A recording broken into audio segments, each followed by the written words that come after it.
and welcome back to Daily Wrap. That music means it's time for Yay or Nay. It's happy time. First up, Americans are changing their minds about atheists.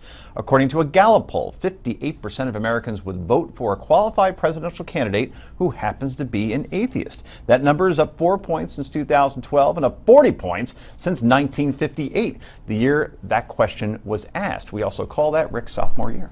A Pew Research poll conducted in May also found that over a third of millennials claim to be unaffiliated with any organized religion. Is this bad news for evangelical candidates, Rick Unger? Yay or nay? Clearly bad news for evangelical candidates. I am not an atheist, but I really, every now and then the American public does something and I go, good for you. You shouldn't be thinking about that when you vote for your president. Interesting. Carol, a fellow Jew like Unger, what do you think about all this?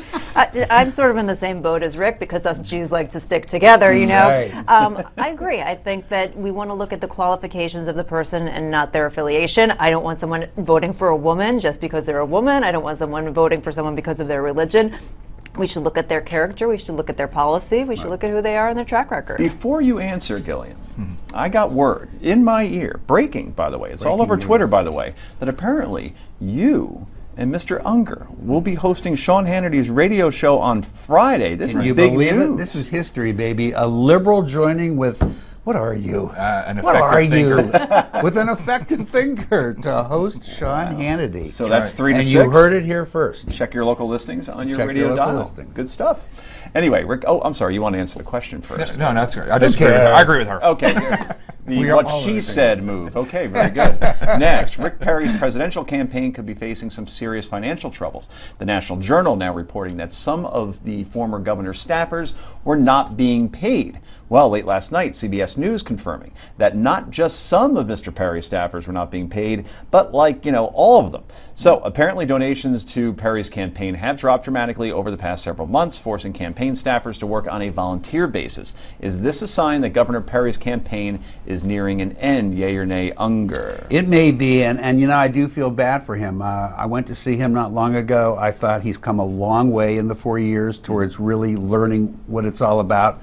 But this is the way the system works. Carol, do you think that the Rachel Maddow glasses that he wears ultimately was the reason why he's not getting the donations like he used No, to? I actually think they're super hot. My husband has similar glasses, and I like it's the whole Clark Kent vibe. So I think that probably gave him at least 3 extra points in the poll. I think there's just too crowded a field. He should probably drop out and try again next time is true. with the glasses for sure. Okay, Jonathan? Well, I'm getting glasses now. But other than that, I think that it is a shame simply because that's one less veteran in a field of basically no veterans that we have now in the race, which well is said. interesting.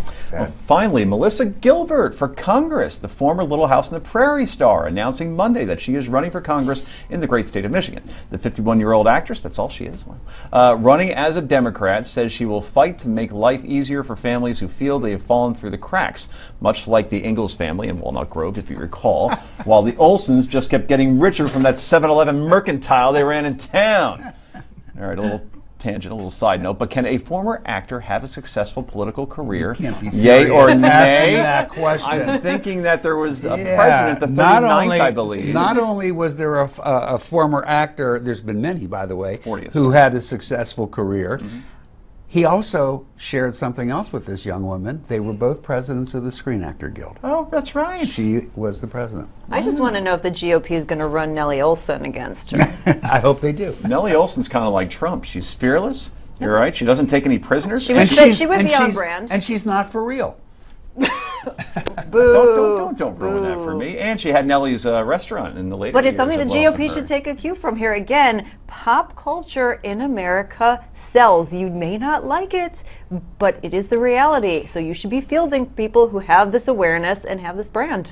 Jonathan, you watched Little House on the Prairie as a kid. I did actually, and I think that she seems to be a pretty level-headed person. I guess. I mean, we don't really know, but I could think of a lot worse celebrities that could run for. No, she's for actually office. pretty smart. She did a good job at the Screen Actors Guild. She did. Absolutely. Okay. Half pint. Well, that's all for tonight. I'm Joe Concha on behalf of Rick Unger and the rest of the panel. And Carol, thank you for joining us. Hope you do it so again real soon. Enjoy Gibson's, great restaurant. On behalf of Rick Unger, as I said, and the rest of the panel, we thank you for joining us tonight. The Steve Malzberg Show. That's next.